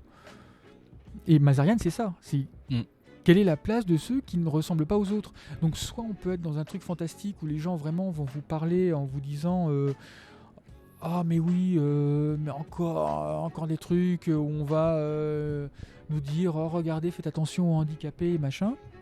Sauf que là, on peut pas, c'est de la science-fiction, et l'auteur, du coup, a coupé court à ça. En disant, mais oui, mais regardez, là, c'est pas de leur faute, c'est des vortex qui mélangent ceux qui y rentrent, objets comme humains, ou en tout cas, objets animés. Bah, ça donne des résultats un peu étranges. Mais du coup, on en fait quoi de ces gens-là? Parce c'est pas de leur faute, ils l'ont pas mérité, ils sont pas allés chercher le vortex, parce que les vortex s'ouvrent n'importe quand. Au hasard. Voilà, donc il y a un moment, il faut faire avec. Et justement, Mazarian, c'est ça qui est génial, c'est que les gens ont des débats sur la fin, sur ce qu'elle représente, quel est le symbolisme de la fin. Donc c'est pour ça que j'en parle pas, mais il y a une vraie fin avec. Et les gens se posent la question de savoir comment on l'interprète. Et c'est super intéressant là-dessus. Donc c'est. Moi, ce genre de truc, voilà, j'aime bien. Et ça a trouvé son public. Et effectivement, il y a l'effet chat un petit peu, je pense. Ouais. Bientôt le manga de box, du coup. Parce que je crois qu'on dit aussi que chacun des éditeurs doit avoir un manga de box. Non, c'est chacun des auteurs doit passer par la case box. Je sais plus. Enfin, il y a un truc comme ça. Je sais pas. Les gros auteurs ou les gros éditeurs doivent avoir un manga de box à un moment donné. Là, il n'y a rien de prévu. Non, on n'a pas de truc box. Je dis pas que j'ai pas. Est-ce qu'il y en a encore qui traînent Je dis pas que j'ai pas eu baston, parce que évidemment avec Aubin les Yankees, il y a le côté un peu Furio. Ouais. Il y a une vibe Furio, donc on est sur des ados qui aiment bien se battre avant de prendre un bon bain.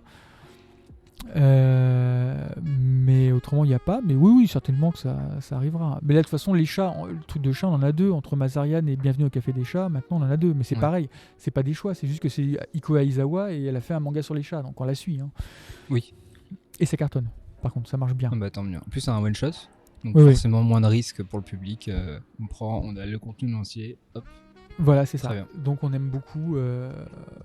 Les gens ont adhéré. Et, voilà. Mais oui, peut-être que les chats, de temps en temps, il y a un titre que j'ai vu qui m'intéresserait bien, mais on n'a pas encore pris. Il est un peu caché, on va dire, pour l'instant. Un manga de boxe de chat. Non. Pas encore. Mais oui, il y a forcément un moment où il y a bien eu le chat avec la gameuse. Il y a eu, j'ai oublié son nom, le manga un peu Furio, mais avec des chats. Ouais, c'est Yankees. Oui, Yankees, Ouais. qui est absolument génial d'ailleurs aussi. Très drôle. Où là, c'est encore deux genres qui sont mélangés. Donc c'est inépuisable. C'est inépuisable. Les chats au Japon, ils adorent, et en plus en France, on adore aussi. Donc dès qu'il y a un chat, c'est redoutable, hein. On n'a pas besoin de marketing, on a juste besoin de le poser. C'est ça.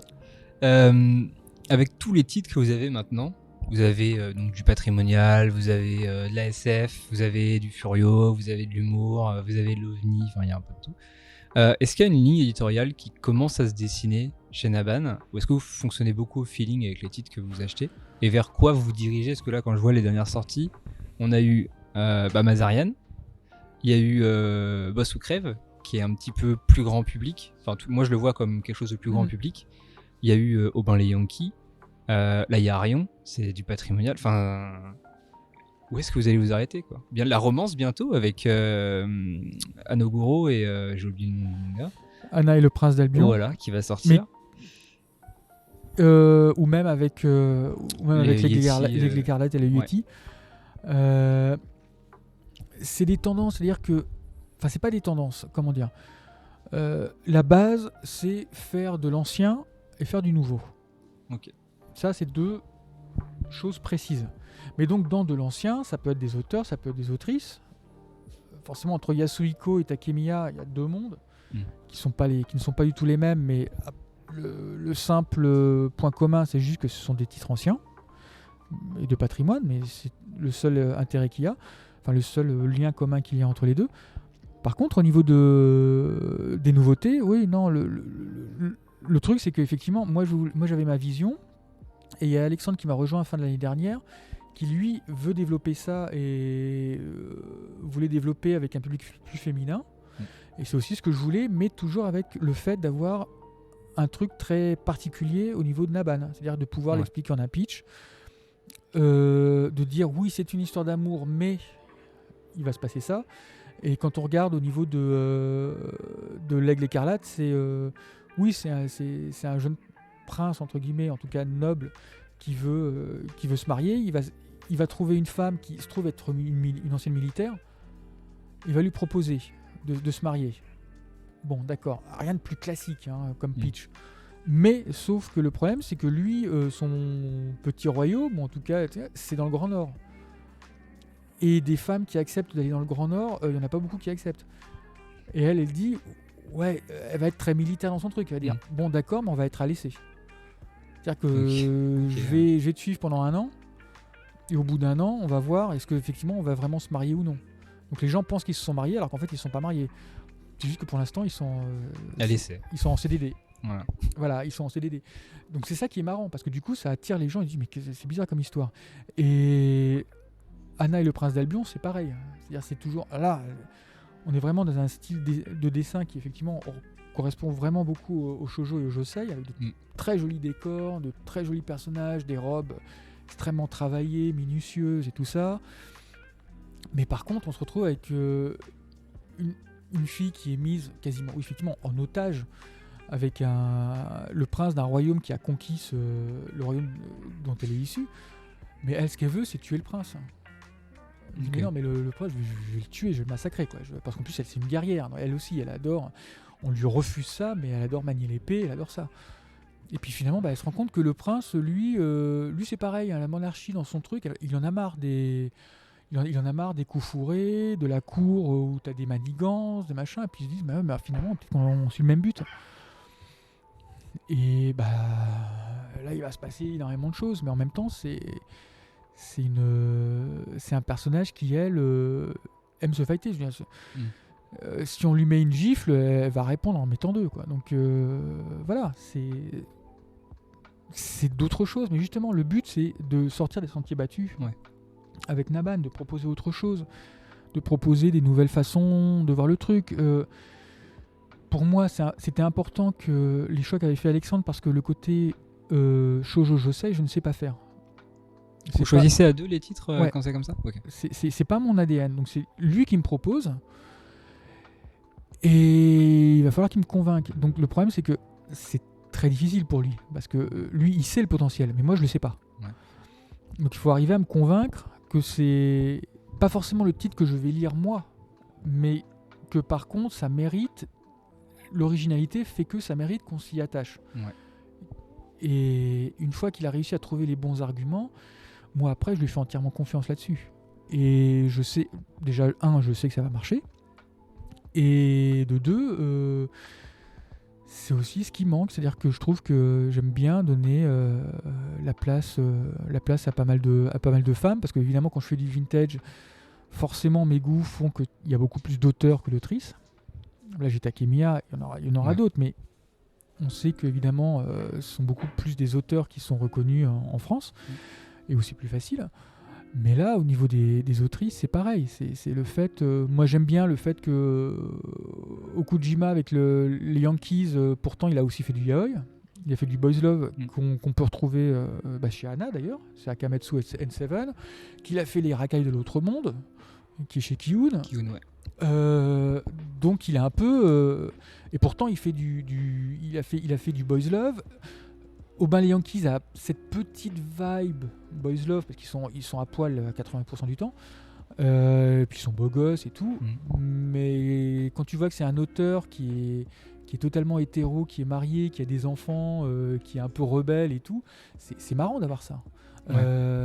Donc on essaie de toujours s'attacher à tout ça, à pouvoir brasser et à se dire il y a plein de styles différents. Et là ce qu'a choisi Alexandre, c'était à la fois pour c'est parce que je sais qu'il aime ce côté shoujo et josei, qu'il peut apporter son expertise là-dessus, ses conseils, et jusqu'à présent, il n'y a aucun problème, parce que je sais que j'ai été surpris des retours. Parce que moi, n'étant pas ce public-là, je ne peux pas dire « bah oui, évidemment, ça va marcher ». Et j'ai eu de très bonnes surprises, et c'est pour ça que pour l'instant, on n'a pas envie de se donner de limite. Je pense que la limite pour l'instant va plutôt être sur le côté vraiment shonen shoujo, parce que là par contre ça s'adresse à un public qui est plus large mais qui a moins les moyens, et où c'est plutôt la campagne marketing qui va compter. Peut-être des séries plus longues aussi. Les séries aussi sont plus longues. Il y a tout ça. Hein. La compétition est extrêmement Forcément, féroce. Donc, il y a aussi, oui, effectivement, il y a des critères purement financiers qui font qu'on n'aura pas. Mais même, de toute façon, si j'avais un shonen, je dis pas que j'y arriverais pas. C'est-à-dire qu'il faudrait qu'on... Mais je sais qu'il faudrait qu'on sorte l'artillerie lourde. Donc ça veut dire beaucoup de promos, voire avec beaucoup d'influenceurs, voire avec une grosse campagne de pub sur plein de médias, sur le TikTok, sur les Insta, sur Twitter. Et ça, on peut pas. Alors que là, ce que l'on fait, c'est que, comme on a des très bons titres, j'insiste là-dessus, c'est qu'en fait, le travail, souvent, est fait par les lecteurs. Il est fait bouche à oreille. Voilà, est fait par les journalistes, est fait par certains influenceurs ou influenceuses qui voient que c'est génial. Donc nous, on a moins de travail à faire. Notre travail à nous, ça aura été de proposer le titre. De prendre et de réussir à convaincre la personne de lire peut-être aussi. Voilà, et après, c'est l'auteur ou l'autrice qui, grâce à son talent, va mettre tout le monde d'accord. Et donc je sais que tout ce qui va être shoujo shonen, on va pas vraiment le faire parce que peut-être qu'on n'arrivera pas à toucher le bon public. On aura un petit major en 150 tomes. Ouais, on va y réfléchir. On va y réfléchir. Puis c'est Kodansha, pour l'instant je peux pas. Donc Kodansha c'est un peu voilà, je peux pas y accéder pour l'instant. C'est plus gros, c'est trop gros peut-être. Ils sont pas à la recherche d'autres éditeurs pour l'instant. Ok, ils sont bien avec je suppose qu'évidemment s'il y avait un gros éditeur qui arrivait avec une grosse line-up et beaucoup d'argent et machin, évidemment je sais que c'est normal, ils étudieraient. Là, même en petits éditeurs, je pense qu'ils ont ce qu'il faut, donc ils cherchent pas plus. Mais oui, Major, là par contre, on est... Je pense que là, c'est un risque en France là actuellement. On est dans le suicidaire. Ouais. Trop de tomes, en plus c'est du baseball. Je suis pas sûr que ça marche. Non, faudrait. Ce qui serait amusant, ce serait. Je connais pas assez, donc peut-être faire sauter des arcs ou des machins, mais le public français est pas prêt pour un truc là. Ils veulent tout ou rien. Ouais. Donc on peut pas proposer même des best-of, des choses comme ça. On peut pas faire ça. S'ils connaissent. Ils vont être trop critiques et tout. Ils vont être critiques et ils voudront tout. Donc on peut pas. Et puis ce sont des mangas de toute façon qui se suivent. Donc on peut pas sauter des tomes, on peut pas faire des résumés, on peut pas. Donc non, voilà, shonen. Peut-être que ça peut être un ancien shonen qui du coup maintenant va plus s'adresser à un public ancien. Oui. Voilà. Qui est plus édité à l'heure actuelle. Qui n'est plus édité, parce que ça dépasse le statut shonen et ça devient du vintage, donc plus à un public adulte. Mais un titre jeune, actuel, shonen ou shoujo, je sais que ça serait compliqué pour nous. On n'aurait pas forcément on va taper à côté. Là, vous allez vous essayer avec le shonen, avec la série de Masami Kurumada. Masami Kurumada. Oui, sur mais alors, le clan du coup, Fuma, voilà, Kojiro, ça a 40 ans. 45 même quasiment. Donc et là, c'est jamais sorti en France. Jamais sorti en France. Ni dit en plus. Et là, on a dépassé le côté shonen. C'est-à-dire qu'on est dans du vintage. Ok. Terra, c'était aussi un shonen. C'est un shonen, ouais. Donc là, on a dépassé ça. On sait très bien que on va pas avoir un seul client en dessous de 17-18 ans qui va le prendre.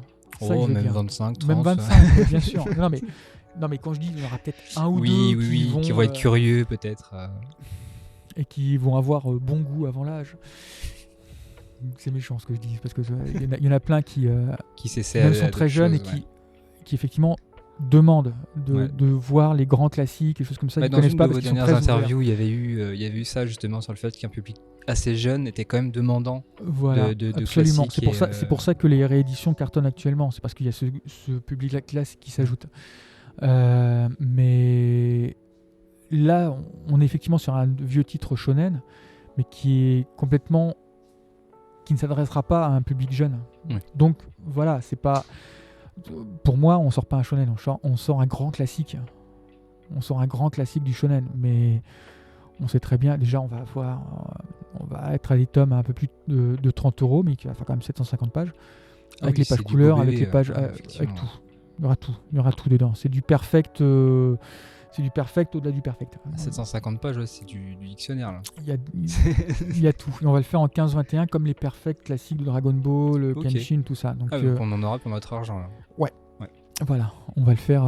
C'est pas du Lone Wolf, mais parce qu'on a en fable, ça ferait très cher. Forcément. Mais pareil, toujours le côté essayer de rendre ça accessible. C'est calqué sur une édition japonaise. Ils ont fait ce format en 750 Absolument. pages. C'est pour ça que je le fais. Kamuiden, ce genre à l'ancienne. En fait, c'est pour ça que je le fais. C'est-à-dire que il y a un éditeur qui l'a fait, donc ça fait à chaque fois c'est les 4 premiers. Enfin, le premier tome fait 4 tomes. Et les autres font les 3 autres, donc ça fait 9-10. Et là par contre, vraiment comme ils ont fait ça avec Kurumada, il y a toutes les pages en bichromie, toutes les pages couleurs, ils ont refait les pages à l'identique du Jump. Donc en fait, à la base, c'est des tomes qui sont faits pour les nostalgiques, qui ont envie de relire tel que c'était à l'époque dans le Jump. Donc avec les accroches, avec les ne manquez pas la semaine prochaine, le dénouement, et il y aura 8 pages en couleur. Enfin voilà, il y avait tout ça et tout ça est retranscrit dans le manga. Ok. Donc ça, on va le garder. Et on va juste faire un glossaire à la fin, parce qu'on va pas le traduire sur les pages, parce que sinon on verra rien. Parce comme Ghost in the Shell. Voilà, là on voit plus rien, donc ça sert à rien. Donc tout ce qui va être vraiment manga, on va le traduire. Ouais. Par contre, tout ce qui va être promotionnel va être gardé en japonais. Et si vous voulez savoir ce que le Jump avait à vous dire à l'époque, il va falloir aller à la fin du tome pour lire. Voilà, comme ça, les gens, s'ils ont juste envie de lire le manga, ils vont lire le manga. S'ils ont envie de voir aussi les petites diatribes du Jump, ils verront à la fin du manga. Ça va pour essayer quand même de... Oula, sinon puis on aura l'expérience Jump de l'époque. On pourrait lire nos 5-6 chapitres, faire une pause. C'est ça. Recommencer le lendemain, etc. C'est ça. Chose qu'il n'y a pas forcément dans les perfects actuels, justement de Dragon Ball, où là c'est vraiment les pages couleur nues et sans les accroches du Weekly Jump dedans, en disant le fantastique, l'issue du combat contre le ruban rouge, la semaine prochaine, le général Red va arriver. Enfin, c'est ce qu'il y avait dans le Jump, dans le Weekly Jump, mais qui évidemment ont été rajouté au dernier moment. Donc dans l'édition perfecte que sort Glénat ou même que font Kana, il n'y a pas ça. Sur l'édition de Kojiro que je vais faire, là par contre ça y est. Ok. Donc voilà, donc c'est un petit truc en plus. On n'a rien inventé, c'est juste que l'édition existe telle quelle. Donc on suit l'édition japonaise. Mais je crois que ça n'a jamais été fait encore jusqu'à présent. Moi ça me dit rien. Moi ça me dit rien en tout cas. Il me semble pas qu'au niveau de Jump ou de Shueisha, il y a eu des éditions encore qui étaient faites comme ça. Je crois que. Je pense pas, non. Mais c'est une demande de certains japonais actuellement d'avoir ça. C'est-à-dire que par exemple, moi j'avais sorti l'édition de Devilman chez Black Box, qui était une édition qui avait été refaite où il n'y avait pas les têtes de chapitre. Ils ont ressorti au Japon l'édition Devilman The One, The First, où on retrouve chapitre après chapitre. Ok. Et sans les pages rajoutées pour faire le lien, sans les machins, parce que Nagai a toujours eu l'habitude de faire ça, de refaire encore. C'est le George Lucas du manga, donc il a toujours refait ses trucs, refait des fois les jonctions entre les différents chapitres. Machin. Bah là, ils ont ressorti une édition où les gens revoient exactement tel qu'ils l'ont vu à l'époque. Quand ils étaient petits. Donc voilà, donc c'est une petite tendance qu'il y a au Japon là-dessus, de retrouver vraiment la sensation de l'époque. Et Kojiro, là, du coup, cette édition-là en fait partie. Et ce sera, je pense, effectivement, c'est pour ça que je réfléchis, mais je pense que ce sera la première fois qu'il y aura une telle édition en France dans vraiment ce format Jump, lecture de Jump de l'époque, quoi. Avec le même papier que le Jump. Non, parce que là pour 750 pages, là, ça va être compliqué. Déjà les Jump, des fois ils font 450-500 pages. Ouais. Là, je vous donne pas cher quand même de la durée de vie. Oui, c'est vrai que c'est du papier un peu, c'est du PQ. Ouais. C'est surtout ça. Ouais. Voilà. Ça me coûterait peut-être moins cher, mais je pense que tout le monde s'en voudrait après. Ah, puis on aime bien en France avoir notre beau papier, bien épais, bien voilà, blanc. Mais là, ce sera le même papier que celui qu'on utilise d'habitude et qui supporte très bien celui qui a pour Arion, celui qui a qui supporte très bien la bichromie et la quadrille. Donc on va le faire avec beaucoup de plaisir. Papier qui est un petit peu, je trouve qu'il est un tout petit peu jaune. Enfin, ça fait un peu papier recyclé, j'ai l'impression. Ou alors c'est comme en hiver les amis au soleil. Non, mais effectivement, c'est pas du papier blanc. C'est du papier plus naturel. Ouais, c'est ça. C'est du papier bouffant. En fait. C'est ce qu'on appelle souvent du papier bouffant, qui fait qu'il a. On voit un petit peu les fibres, on voit un petit peu. Et ça, c'était un parti pris c'est que j'aime bien. Je n'aime pas forcément quand les pages sont trop blanches. Ça dépend des mangas, mais ouais, ça dépend. Oui, ça dépend, mais des fois c'est en confort de lecture, c'est en souplesse aussi parfois. Ouais, on aime bien que ça souple. Ouais. Je suis d'accord. Voilà, par exemple, ce que faisait avant de changer, ce que faisait Glénat avec vraiment son papier très blanc, j'aimais bien, c'était pas un problème, mais s'il n'avait pas été blanc, ça m'aurait pas dérangé. Ouais, il est un peu plus gris maintenant. Maintenant, il est très gris. Ouais. Oui. Ils ont vraiment changé. Pour des raisons de coût, je crois, ouais, c'est la crise. en partie. Mais voilà, c'est papier blanc comme ça, c'est pas forcément ce que je voulais. Mais donc là, Kojiro, ce sera pareil, ce sera le même papier qu'on utilise d'habitude, que les gens connaissent bien. Et j'aime bien parce qu'il accroche bien. Il accroche bien au niveau des noirs, au niveau de la couleur. Donc ce sera voilà, ça ne changera pas de ce qu'on fait d'habitude. Ouais, puis c'est un papier qui est assez épais, donc ça va faire des tomes qui vont être énormes. Bah, je crois qu'Arion, c'est quoi? C'est 290 pages, 300, quelque chose comme ça? Ah non, on est sur du 400. Pour le premier le deuxième est un peu plus fin, j'ai l'impression. Non, le premier, on est sur du 430. Ouais, ça reste assez. Les autres pagination sont qui est assez sur élevée, du 416, je crois. Ok. Ouais, bah non, finalement, c'est pas si. Je pensais que c'était moins. Non. Mais c'est juste que je les ai lus vite, du coup, peut-être. J'ai enchaîné les. Mais c'est marrant, en fait, ils sont pas plus larges qu'un All Boy.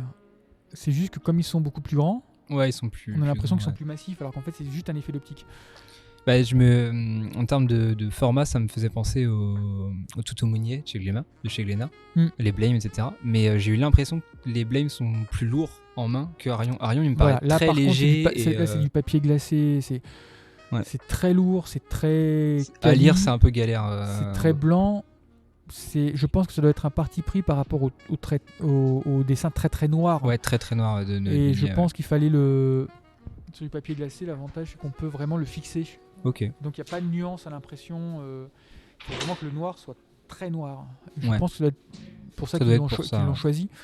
Mais les gens les prennent et adorent. Hein. Donc ils ont fait le bon choix là-dessus, je pense. Oui, bah même pour Arion, franchement, c'était très bien. Rien à redire là-dessus. Très belle édition.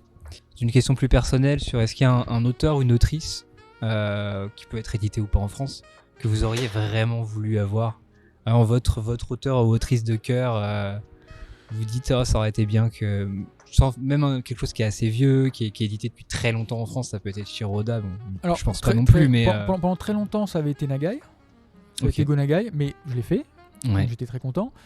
Non, effectivement, j'y ai pas mal pensé et c'est un auteur qui existe déjà, qui sort beaucoup, qui est beaucoup sorti en France, c'est Kamimura. Kazuo Kamimura. Chez Kana principalement. Voilà, chez Kana. Il y en a eu aussi à l'époque chez Kazé. Il y en a chez les Airs Noirs, les Fleurs du Mal. Voilà. J'aurais beaucoup voulu travailler dessus. Okay. Voilà. Mais tous les éditeurs qui le font l'ont très bien fait. Oui.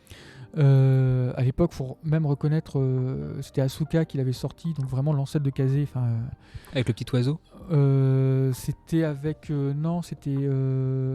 J'ai plus le logo en tête. Mais j'ai oublié le titre, mais ils ont été les premiers à le sortir. Ils ont pas fait les Snowblood en 3 tomes gris. Il y a c'est Kana qui l'avait fait. C'était Kana ceux-là. Snowblood. Okay. C'est surtout là-dessus qu'il a été connu, puisqu'évidemment il y a les films. Oui, pour Tarantino. Voilà. Autres. Donc ça a suivi tout ça. Mais c'est un auteur que j'adore, je les ai tous. C'est un peu comme les Tezuka, je les ai tous. Enfin, il y en a très peu où vraiment... C'est pas le même nombre de tomes, Tezuka et Kamimura, par contre. Non, mais ça fait partie des auteurs où j'ai vraiment, quels que soient les éditeurs, quels que soient les titres, vous les tous prenez... suivis en fait. Ok. Et j'avoue qu'il est fascinant par la beauté du dessin, par la finesse, par pourtant le peu de détails, mais qui rappelle beaucoup effectivement le dessin traditionnel japonais où il suffit d'un trait ou de deux pour changer complètement une ambiance, pour changer un regard, pour changer... Et donc du coup je l'aime beaucoup. Okay. Et voilà, j'aurais bien voulu... Ça veut pas dire que je veux le faire maintenant, je veux pas le faire. Oui, forcément. Parce qu'ils le font très très bien. Ouais. Mais j'aurais bien aimé être à l'origine de la découverte de Kamimura en France. J'aurais été extrêmement content. Donc voilà, c'est vraiment l'auteur. Et puis après, voilà, j'ai dit l'autre, ça aurait été Go Nagai, mais je l'ai fait. Donc ça aussi, ça a été un gros fantasme fait notamment avec Devilman ou Amon après, je crois qu'il est Amon, ressorti, et puis là. surtout la Divine Comedy, qui là par contre était complètement inédit. Oui. Et que je recommande, qui est quasiment un de ses C'est meilleurs titres. Toujours chez Black Box, Divine Comedy. Non, je crois C'est- qu'il a plus aucun. Je crois qu'il n'y a plus aucun Nagai. Oui, parce que là, les Devilman Amon, c'est plus trouvable. Non, Et non. je me demande si c'est pas chez Akata, Divine Comedy. je ne sais pas. Je ne sais pas si ça a Faudrait été. En fait, je ne regarder. sais pas si ça a été repris depuis. Ah, moi, je vois une couverture blanche avec sur la gauche du coup Dante dessiné un peu au En crayon. En tout cas, ça n'a pas été annoncé. Ouais, ok. Voilà. Donc quelques tonnes d'infos que moi j'ai pas, mais Non. pour l'instant, ça n'a pas. La Divine Comedy n'a pas été annoncée. Ok. Voilà. Donc. C'est le moment là, Go Nagai là. Voilà. Tout est libre. Peut-être. Puis Non, mais patrimonial, ça marche. il y a Isan qui travaille très bien en ce moment, Nagai encore. Donc, parce que là, ils ont refait, ils ont refait les Goldorak, ils ont refait Cutioni, ils en avaient fait plusieurs. Donc, Holy Rose avec Goldorak et d'autres là. voilà, Dynamic Heroes, qui est très, Dynamic très bien Heroes, vendu. c'est ça. Qui est sorti l'an dernier pour Angoulême, je crois. Ou l'année Peut-être. d'avant. Mais enfin, c'était en avant, justement une année où j'étais. Donc voilà. Donc après, il y a effectivement d'autres auteurs. Voilà, il y a Suiko, je le voulais, je l'ai fait. Donc voilà, il n'y a pas. Ah bah là, Yasuhiko, on a eu Arion, on va avoir Venus Soir. Gundam, ça a été annoncé, on sait pas encore chez qui, mais on sait que ça revient. Une expo pour Angoulême l'an prochain, quoi.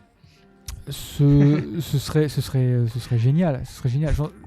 Malheureusement, avec nos petits moyens, on ne sera pas forcément à l'initiative, mais si effectivement il y a un gros éditeur, si le gros éditeur qui reprend Gundam, qui reprendra Gundam arrive à voir avec le truc, évidemment, on serait très très content de participer et de faire en sorte que tout se fasse dans des bonnes conditions. Et oui, ça évidemment, ce serait là, ce serait effectivement aussi un rêve.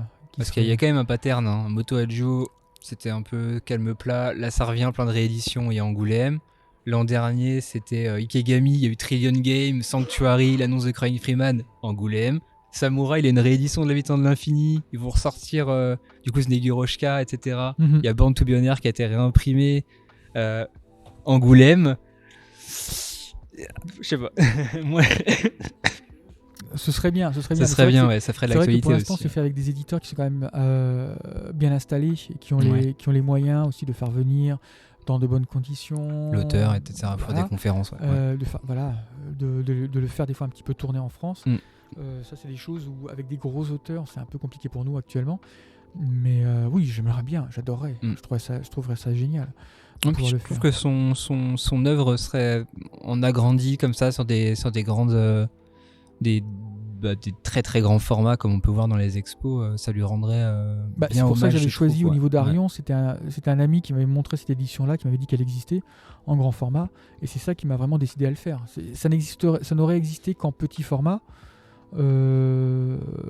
J'aurais été un peu frustré, où je me serais dit peut-être qu'il faut un petit peu attendre que les Japonais fassent une réédition de grand format, quoi. Mais c'est pour ça que je l'ai fait. Venus Wars n'existe pas en grand format, là on va le faire en grand format nous. Mais justement, c'est parce que on a fait Arion en grand format et que je vais suivre ça. Voilà, si j'arrive avec d'autres titres, j'espère pouvoir aussi faire dans ces grands formats-là, parce que son dessin le mérite. Voilà, c'est comme Otomo, son dessin ne mérite d'être fait qu'en grand format. C'est vrai. On a tendance à avoir du grand format pour tout à l'heure actuelle. Mais il faut que ce soit justifié. Il y a des fois c'est justifié, des fois on se dit c'est dommage que ce soit en petit format, ça pourrait être en grand, et des fois c'est l'inverse. Absolument. Du coup, dernière question, et après je vous libère. C'est quoi la suite pour Naban, donc 2024 et 2025, 2026, 2030, 40 50. Le but c'est d'arriver à continuer à être sur ses deux jambes en continuant à faire des rééditions, à élargir un petit peu le public. Ouais. Pour l'instant, c'est un peu difficile toujours de voir vraiment à 1 an ou 2 ans, parce qu'on n'a pas forcément le stock, on va dire. C'est un peu péjoratif, mais on n'a pas forcément les moyens d'acheter des droits pendant 1 an, 2 ans avant la sortie. Mais ça va être toujours essayer de voir un peu ce public un peu plus féminin, mais d'essayer de rapprocher un public masculin aussi, c'est-à-dire de changer un petit peu ça en disant bah voilà, dès qu'il y a un truc avec une femme, automatiquement c'est pour les femmes. Non, pas forcément. Ah bah là, Albion, moi, ça me tente bien. Ouais. Oui, non, franchement, Albion. moi, parce que je suis de la génération d'avant, je l'aime bien parce que ça me rappelle un peu Lady Oscar, ou ça me rappelle Ok. Ouais. ces shoujo des années 70-80 où il y avait une fille qui s'en prenait un peu plein la tête, parce qu'en plus là-dedans, il y a la fiancée du prince qui est imbuvable, qui fait semblant d'être toute gentille, toute mignonne, alors que c'est une peste. Il y a la bonne copine qui la comprend, et qui va s'en faire une amie. Il y a le prince où on ne sait pas, est-ce que c'est du lard ou du cochon, parce que des fois il est très gentil, des fois il est extrêmement méchant avec elle. Et ça rappelle un peu tous les ressorts des shoujo qu'on avait vus en animé dans les années 70-80. Et j'ai bien aimé justement retrouver ça. Alors qu'effectivement, normalement, c'est pas du tout mon style, et ce serait chez un autre éditeur, je serais certainement passé complètement à côté. Donc voilà, le truc qu'on va continuer, c'est ça, c'est toujours essayer de surprendre, essayer d'arriver toujours avec des pitchs un peu étonnants, et que les gens continuent à dire au niveau de Naban, pourquoi vous sortez ça ? Pourquoi vous avez jamais fait jusqu'à présent? Et là c'était ça, c'est-à-dire que c'est au bout de la 5e année que qu'on sort des titres beaucoup plus, clairement pour un public féminin de base. Tout le monde a demandé, surtout le distributeur au départ, mais pourquoi vous faites ça? Mais parce qu'on l'a pas fait, que finalement peu de monde le fait encore jusqu'à présent, et que c'est un marché à développer. Mais on va le faire à notre manière, avec nos titres à nous, avec notre façon de voir à chaque fois les personnages. Il faut que les personnages soient forts, il faut que ça dise quelque chose, mais en même temps on n'est pas militant, on n'est pas Akata. Akata, c'est très très bien dans le militantisme, dans faire avancer des causes, avoir des sujets très très forts. Moi j'ai envie de rester dans le divertissement, donc c'est pour ça que je sais qu'entre Akata et nous, même si je rentre un petit peu dans ce que fait Akata, ça ne sera pas pas la même chose. Ce sera pas la même chose. Okay. On veut rester dans le divertissement, et si par contre dans le divertissement il y a ce côté un peu plus profond qu'il y avait par exemple dans Mazarian, qui reste profond malgré le fait qu'on peut lire très bien dans un manga comme ça, et d'autres titres que l'on fait actuellement, moi ça me convient tout à fait. Ok. Donc on va continuer à être complémentaires. Le but est ça, c'est de continuer à être complémentaires des gros éditeurs, des éditeurs moyens, peut-être si on arrive à créer des nouvelles tendances que je n'ai absolument pas en tête actuellement, forcément. Mais là je serais très très content. Voilà. Peut-être qu'à un moment Naban servira à être un laboratoire de tendances, un truc comme ça, ce qu'on n'est absolument pas pour l'instant. On essaiera d'aller là-dessus, de continuer à avoir des mangas qui sont accessibles, avec des belles éditions, même si ça coûte un petit peu cher, et que peut-être qu'effectivement on ferait mieux de suivre comme les autres, de faire des grosses éditions très chères, mais on n'a pas les moyens de le faire. Le fameux gaufrage. Oui, mais on peut le faire si c'est sans supplément de prix, mais c'est un parti pris à faire. Oui, puis il y a du carton aussi qui est plus cher, je crois, quand on fait du cartonné. Je pense que le carton, c'est un coût qui est... Le carton, c'est plus 50%. Donc voilà, le manga... avoir envie de faire ça, quoi. Le manga papier, c'est plus 20% en un an. Ouais. Donc on le sent. Voilà, c'est les gens qui achètent, on n'augmente pas pour l'instant, mais par exemple, on devrait. Parce que moi, je me suis pris 20% dans l'impression. Mais ça voudrait dire que si je répercutais, compte tenu qu'il y a la remise, je passe les détails, mais la remise forcément distributeur plus la remise, moi je touche pas 100% du bouquin, je touche je touche moins de 50% du prix du bouquin quand vous l'achetez. Donc ça veut dire que moi si je devais répercuter ces 20%, donc passer de 1€ à 1,20€, c'est 20 centimes, si je voulais les récupérer, il faudrait au moins que j'augmente de 50 centimes le prix du bouquin. Pour que tout le monde garde la même part derrière. Pour que moi, je puisse au moins récupérer 20 centimes de l'augmentation de l'impression. Bon, et même si je veux prévoir, à ce moment-là, il faut carrément que j'augmente d'1€. Donc ça veut dire les CNN que je fais, passer de 8 à 9€. Ouais, ça commence à faire un peu mal. Donc, je pars sur le principe plutôt de... On va certainement avoir une augmentation à un moment. On est obligé, on n'aura pas le choix. Choses, oui. Mais par contre... de dire on va le faire maintenant, et puis on va compter sur le fait que les gens vont dire ah bah ça va en fait, finalement les Naban ça reste Ça Non, là, reste bien. c'est 8 euros, 8,50 €. Voilà, je crois, voilà, on se pose pas la question. À 50 centimes, on se pose pas la question. Mm. Donc voilà, le but, ça va être ça, et puis de faire surtout découvrir plein d'auteurs, plein de nouvelles autrices, de les suivre, de continuer à se faire plaisir. Voilà. On verra. Chaque année apportera son lot de surprises, donc il faudra continuer à nous suivre pendant encore les années à venir, quoi. Très bien, on a hâte de voir ce que l'avenir vous réserve. Voilà. Moi aussi. On voit l'année à venir, là, s'annonce déjà très complète en termes de sortie. Absolument. Donc on espère que ça continuera comme ça le plus longtemps possible. Merci d'avoir répondu à cette interview qui était Merci de m'avoir intéressante. écouté. Je suis désolé, j'étais encore très long. Non, c'est comme ça. Enfin, à chaque fois que je fais des épisodes, j'ai toujours 1 heure, puis ça dure 2 heures, 3 heures, donc on est habitué. D'accord. c'est toujours ça. En tout cas, merci beaucoup. Et je vous rappelle, si vous voulez retrouver tous les titres de Naban, vous avez le site internet, donc naban.fr. Naban-édition.com. Naban-édition.com. On peut commander en librairie, ça arrive assez vite. Enfin, moi, j'ai jamais eu trop de problèmes. Il n'y a pas de souci. On encourage à la base les gens à prendre en librairie. Ouais. Pour S'ils faire n'ont pas de marcher les librairie, libraires, ou forcément. si par militantisme, ils préfèrent prendre chez l'éditeur, ils sont les bienvenus. En général, on rajoute un petit goodies, un petit machin, mais Ouais. on n'est absolument pas en un petit concurrence pins, ouais. là-dessus.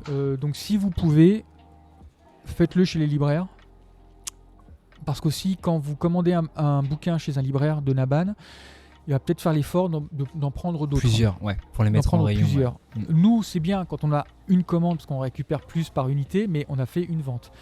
Si un libraire prend, si vous prenez chez un libraire, si vous commandez, peut-être que le libraire dira du coup je vais un peu compléter, je vais prendre la série complète. Vous avez pris l'intégrale de Old Boy, c'est vrai que je l'ai plus, je vais peut-être en reprendre une intégrale pour l'avoir chez moi. Donc faut pas penser que ça nous arrange systématiquement d'être sur notre site. C'est aussi bien, dans le maximum des cas, prenez chez le libraire. Voilà. Ok. Et on vous retrouve souvent en convention. La plupart du temps, vous êtes là à vendre directement à nous. Là, on a Angoulême. Logiquement, on aura certainement Japan Expo en juillet. Ouais. On est en train de voir, logiquement, on sera encore à Made in Asia en mars. Ok, à Paris aussi. À Paris, en fait, à part Angoulême. Non, pas à Paris, à Bruxelles. Made in Asia, c'est à Bruxelles. Okay. C'est à Bruxelles. Ah, je confonds avec. Il y en a un autre. Manga. Comment ça s'appelle ? Paris Manga ? Paris Manga, ouais. Mais là, c'est dans le titre. Mais non, donc, mais non, mais là, on va faire Made in Asia. Là, on est en train de voir, on sera certainement à Jonetsu, qui est à Bourg-la-Reine en avril. Ouais. Voilà. Et ça se fera au fur et à mesure. On va essayer de multiplier effectivement les conventions pour se faire un peu plus connaître. Non, puis ça vous permet de parler un peu avec vos lecteurs. Ça, c'est toujours très. Enfin, là, je parle en tant que lecteur, mais c'est toujours super sympa d'avoir les éditeurs et de pouvoir leur parler. Ce qui n'est pas le cas des gros éditeurs, ils sont pas là. Forcément, c'est des personnes qui viennent pour les conventions, mais pour les plus petits éditeurs, je prends Naban, IMHO, Les Arts Noirs, ça, c'est toujours un plaisir de parler avec les concernés en fait sur leur titre. D'accord. Je sais que c'est. On sera très content de pouvoir voir les gens, de pouvoir pas discuter avec eux. Puis c'est bien effectivement d'avoir un retour et de savoir ce que les gens aiment, ce qu'ils aiment un petit peu moins, et les choses à améliorer, ou si des fois tout va bien, tant mieux. On aime beaucoup. Très bien. Merci. Et c'est la fin de cette émission. La mission n'est pas terminée. Pour ceux qui le veulent, l'équipage vogue vers l'horizon des réseaux sociaux, où vous pouvez tous nous retrouver. Mais pour cela, nous avons besoin de carburant, alors laissez un commentaire sur Apple Podcasts ou des étoiles sur Spotify et Deezer pour nous permettre de continuer notre route. En tout cas, j'aperçois déjà notre prochaine destination au loin. J'espère donc vous y retrouver et pouvoir partager avec vous ce voyage. Alors rendez-vous au prochain épisode. C'était Loïc. Ciao.